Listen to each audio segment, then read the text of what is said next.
Mesdames, Messieurs les jurés, cher auditoire, qui sommes-nous? Si je vous posais la question, j'entendrais sûrement des noms, des prénoms, des professions même, ou sinon des futures professions. Le prénom choisi du père, de la mère, le nom de famille qui évoque nos ancêtres est marqueur du caractère patriarcal de la société dans laquelle on évolue. Le numéro de sécurité sociale même nous permet de dire quels droits nous avons dans la société. Cela permet même à la société de nous faire exécuter nos devoirs. Pas très gentil. Unique, c'est ce qui ne se répète pas à l'identique. Unique, c'est ce qu'on ne peut confondre. Chaque grain séparé est une merveille unique en soi. Assemblée est devenue roche, chacun d'eux passe inaperçu, disait Daniel Desbiens. Alors donc, comment reconnais-je l'unicité de l'autre?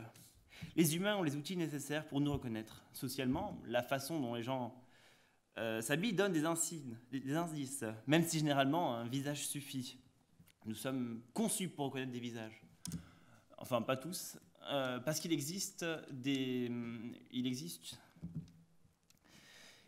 personnes avec une atteinte cérébrale particulière, appelée prosopagnosie, qui en sont incapables.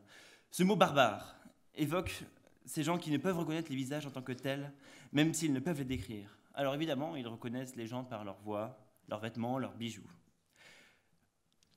Saint-Exupéry disait, dans Le Petit Prince, « Ce qu'un renard semblable à 100 000 autres, mais j'en ai fait mon ami, et maintenant il est unique au monde. » On peut s'interroger là-dessus, à propos de la rupture de la connaissance.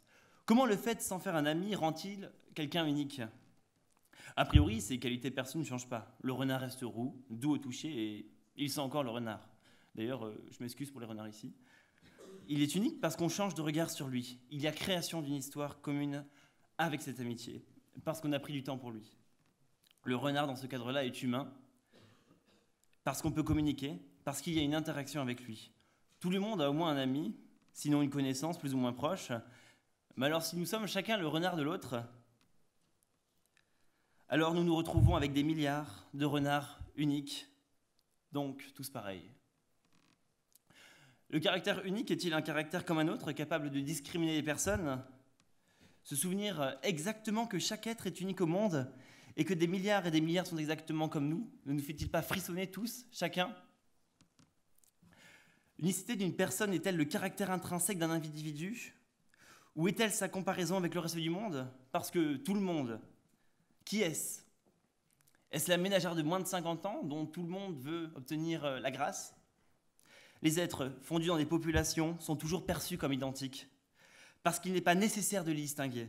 Ces critères que vous partagez avec tout autre vous rendent-ils uniques ou finirez-vous tous oubliés sous le marbre? Les gens que nous aimons, ceux que nous détestons, comment interfèrent-ils dans notre histoire? Faut-il bouleverser la vie des gens pour imposer notre part d'originalité? Chaque homme n'est-il pas lui-même seulement? Il est aussi le point particulier, unique, toujours important, en lequel la vie de l'univers se condense, de manière spéciale et qui ne se répète jamais. Tout le monde est pourvu de capacités pour vous voir comme unique. Et ainsi, j'aimerais conclure, chaque individu est unique, et là-dessus, j'ai la prétention d'être comme tout le monde.